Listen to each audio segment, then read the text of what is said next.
os alunos do Centro Universitário Unilassalle RJ, do curso de Arquitetura e Urbanismo, da disciplina de Teoria e História do Urbanismo com o professor Diego Ramos, do primeiro semestre de 2020. Meu nome é Patrick Henriques. Meu nome é Giovana Gonçalves. E nosso livro trabalhado será A História da Cidade, por Leonardo Benévolo. O tema tratado no nosso podcast é o capítulo 12, o ambiente da Revolução Industrial. A Revolução Industrial foi um conjunto de mudanças que aconteceram na Europa nos séculos XVIII e XIX. A principal particularidade dessa revolução foi a substituição do trabalho artesanal pelo assalariado e com o uso de máquinas. Podemos dividir historicamente a revolução em 3 etapas. A primeira, entre 1760 a 1860, que ficou limitada primeiramente à Inglaterra. Houve aparecimento de indústrias de tecido de algodão com o uso termomecânico. Nessa época, o aprimoramento das máquinas a vapor contribuiu para a continuação da Revolução. A segunda etapa ocorreu de 1860 a 1900, onde países como Alemanha, França, Rússia e Itália também se industrializaram. O emprego do aço, a utilização da energia elétrica, dos combustíveis derivados do petróleo, a invenção do motor a explosão, da locomotiva a vapor e o desenvolvimento de produtos químicos foram as principais inovações desse período. Alguns historiadores têm considerado os avanços tecnológicos dos séculos XX e XXI como a terceira etapa da Revolução Industrial. O computador, o fax, a engenharia genética e o celular seriam algumas das inovações dessa época. Como a Revolução Industrial do século XIX muda o curso do mundo e da urbanização, vamos citar os acontecimentos principais que influenciaram o crescimento acelerado e desordenado das cidades. 1.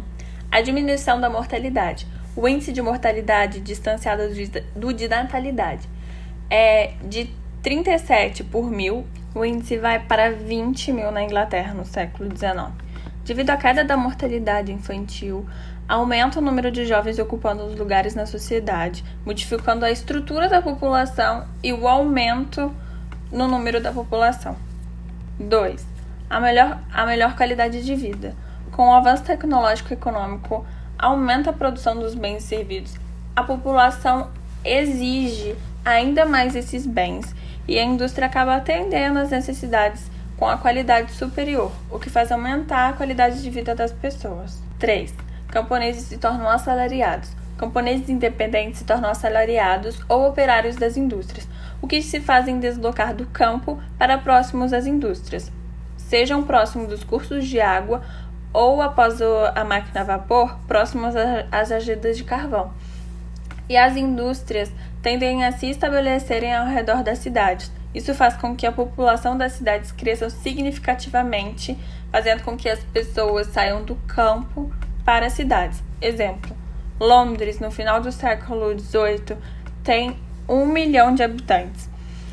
E em 1851 chega até 2,5 milhões, se tornando a cidade mais populosa. 4. O desenvolvimento dos meios de transporte. Com o desenvolvimento das estradas de pedágio e dos meios de transportes, como trens e navios a vapor, passou a transportar todos os tipos de mercadoria e, inclusive, deslocando pessoas de todas as classes, possibilitando que trabalhadores trabalhassem em um lugar e morassem em outro. 5. Os edifícios passam a ser mutáveis. Com a população crescendo e a necessidade de moradia, achou-se uma forma mais rápida de solucionar esse problema. Então, passou-se a considerar um edifício ou um terreno edificável, de forma independente, de acordo com a necessidade. 6. Desvalorização das formas políticas tradicionais. Os planos urbanísticos e o controle político são considerados do regime antigo. Adam Smith aconselha o governo a vender suas propriedades públicas para pagar suas dívidas, o que é bem visto com a classe dominante e tem interesse para ganhar dinheiro com o campo imobiliário e tornar iniciativas privadas. Como podemos observar, a imagem 1 é a alegoria da cidade industrial, Londres saindo da cidade, ou a marcha dos tijolos e da cal. Pode-se ver a indústria, formando ali atrás, os tijolos revoltadíssimos e várias passeatas de equipamentos agrícolas, Com o crescimento desordenado das cidades, surgiram problemas significativos, como o tráfego intenso, a insalubridade, feiura. Assim passou a ser intolerável na cidade, prejudicando todas as classes. Então, as pessoas das classes dominantes e das classes subalternas, radicais e socialistas, propõem formas de intervenções públicas para melhorar a cidade industrial, que vivem e manter a individualidade das classes. Como consequência dessas iniciativas independentes, surgiram as chamadas cidades liberais. A cidade liberal. O centro da cidade industrial é formado pela Idade Média, com suas construções, igrejas e palacetes que ainda dominam. Na imagem 2, a lista do centro de Londres, publicada em 1851 pela firma Banks & Company, onde os monumentos, as casas, as oficinas se misturam numa desordem inexplicável. Você consegue ver na imagem que, se você reparar, você consegue ver até algumas igrejas, mas elas estão completamente misturadas no meio da cidade, onde você não consegue identificar tudo, os monumentos, as casas, está tudo misturado. Na imagem 03, nós vemos uma cidade cristã em 1840, que são 2 gravuras de Pugin, onde você vê uma cidade que era completamente católica se tornar uma cidade industrial, onde você meio que perde as igrejas e tem um monte de prédios e indústrias. Os centros se tornaram uma desordem com ruas estreitas, trânsito, população densa, difícil de abrigar a todos. Assim, as classes abastadas vão migrando gradativamente para as periferias e abandonando suas construções e transformando a cidade ainda mais. Os palacetes e os conventos são transformados em moradias e em casas germinadas para os novos moradores da cidade, e os jardins dão espaço a novas construções. A imagem 4 mostra os bairros pobres de Londres, sob os viadutos ferroviários. Gravura de Gustave Doré, em 1872. Mostra como a cidade estava completamente densa, né? Muitas casas geminadas uma do lado da outra. Dá pra ver que tem pouquíssimo espaço de ventilação entre elas. Só um espaço externo para as pessoas aqui, né? Estão até estendendo roupas em suas casas. Mas assim, fica completamente difícil a ventilação entre essas casas. E mostra como a cidade de Londres está muito densa. E a imagem 5, que é uma rua de um bairro pobre de Londres, que dá pra ver crianças, animais se misturando, né, nessas ruas. Muitas casas estreitas e pequenas perto uma das outras e muito, como sempre, muito denso. Os efeitos dessas transformações se somam e se tornam mais graves por volta do século XIX. Eu vou ler agora a clássica descrição do centro de Manchester, publicada por Engels em 1845. Na Cidade Velha, as ruas, mesmo as melhores, são estreitas e tortuosas. As casas sujas, velhas e decadentes. E o aspecto das ruas laterais é absolutamente horrível.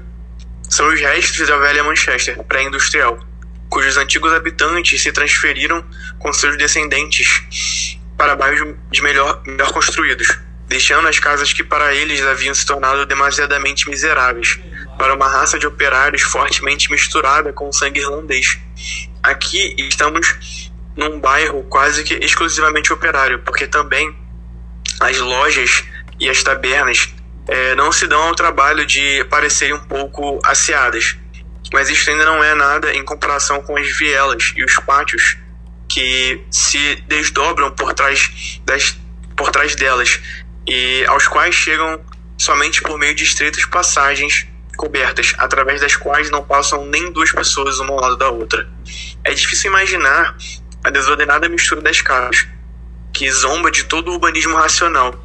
O amontoamento, pois estão literalmente encostadas umas nas outras. A culpa não é somente dos edifícios que sobreviveram aos velhos tempos de Manchester. Em tempos mais recentes, a confusão chegou ao máximo, pois onde quer que houvesse um pedacinho de espaço entre as construções da época precedente, continuou-se a construir e a remendar até tirar de entre as casas a última polegada de terra livre, ainda suscetível para ser utilizada. Para confirmar isto, anexa uma pequena parte da planta de Manchester. Ainda não é a parte mais feia, não representa nem 1/10 de toda a Cidade Velha. esse esboço é suficiente para caracterizar o urbanismo absurdo de todo o bairro, especialmente perto do rio. A margem meridional é muito mais escarpada e tem uma altura de 15 a 30 pés. Sobre esse íngreme declive são construídas pelo menos 3 fileiras de casas, das quais a mais baixa se ergue quase que imediatamente sobre o rio. F. Engels, A Situação da Classe Operária na Inglaterra, de 1845. Os mais ricos não querem viver em uma cidade populosa e tendem a viver o mais isolados possíveis da sociedade, formando bairros e classes diversas, ricos, médios e pobres. Vão para as periferias e constroem casas individuais com jardins para se distanciar da realidade dos pobres, que por sua vez têm as casas agrupadas e geminadas nos lugares mais desconfortáveis possíveis. Grupos de especulares constroem casas mais pobres, tendo em vista o lucro. Assim, constroem casas muito pequenas com materiais ruins. Por outro lado, são casas melhores comparadas às casas que viviam nos campos, mas não possuem refugos. Não conseguem fazer atividades ao ar livre por não terem espaço, não há circulação de vento, lixo acumulado, animais e crianças brincam juntos, circulação em pedestres e veículos, poluição das fumaças das fábricas. Então, essa se torna o contexto urbano nos bairros pobres, um lugar desordenado propenso a inúmeras doenças. Na Inglaterra, tem uma investigação publicadas em 1842, 1844 e 1845 sobre como era a vida nas cidades e a opinião pública exige intervenção. Mas só conseguiu uma lei sanitária em 1848. Da mesma forma, na França, que só conseguiu a aprovação da lei sanitária em 1850. Na imagem 8 e 9, detalhes dos novos bairros de Manchester, espaços anexos no livro de Engels. Na primeira parte da imagem, pode-se observar que na primeira parte da imagem mostra os bairros ricos, né, que são casas grandes com muito espaço para os seus jardins, e praticamente na mesma quantidade de terra mostra a cidade dos bairros pobres, né? Que são muitas casas divididas mesmo em 3 faixas, com mais apertadas possíveis, com pouco espaço e pouca ventilação entre elas. Na imagem 10, mostra um casebre operário para 9 pessoas. Essa foi a planta, né, que julgaram ser mais certa para atender a uma família muito grande ou a muitas pessoas em um espaço muito pequeno, o que é completamente desumano, né, já que tem muitas pessoas em uma só cama. As alternativas para a realidade. Quando ocorreu a intervenção pública para o melhoramento das cidades liberais, considerados socialistas e utopistas utilizzaram modelos de novas alternativas de cidades que foram longe da realidade da cidade liberal. O primeiro deles foi Robert Owen, em 1771. Uma aldeia de harmonia e cooperação. Owen propõe acomodar cerca de 1.200 pessoas em uma construção em um terreno agrícola dividido em quarto para casais com filhos de até 3 anos, quarto para jovens, enfermaria e hotel para visitantes. E na área central, a área comum como restaurante, cozinha, escolas, bibliotecas, zonas de recreação. Na área externa, os estábulos, armazéns e indústrias. Essa nova cidade não precisaria de tribunal nem cadeia. Owen tentou colocar o seu plano em prática em 1825, em Indiana, nos Estados Unidos, mas não obteve sucesso. Na imagem 11, a gente vê a idealização desse modelo do Owen, né? Charles Fourier, que foi o próximo a propor, ele propôs uma cidade de 1.620 pessoas de diferentes posições sociais, morando em um edifício único chamado falanstério, como pátio central. O primeiro andar são as galerias que comunicam todo o edifício. Os adultos ficariam no segundo andar, os jovens no mezanino e os hóspedes no sótão. Este modelo despertou a atenção de diversos países. Na imagem 12 nós podemos ver como que ele pensou isso, né? Que é uma construção em forma de ômega, né? Com todos os seus blocos separados.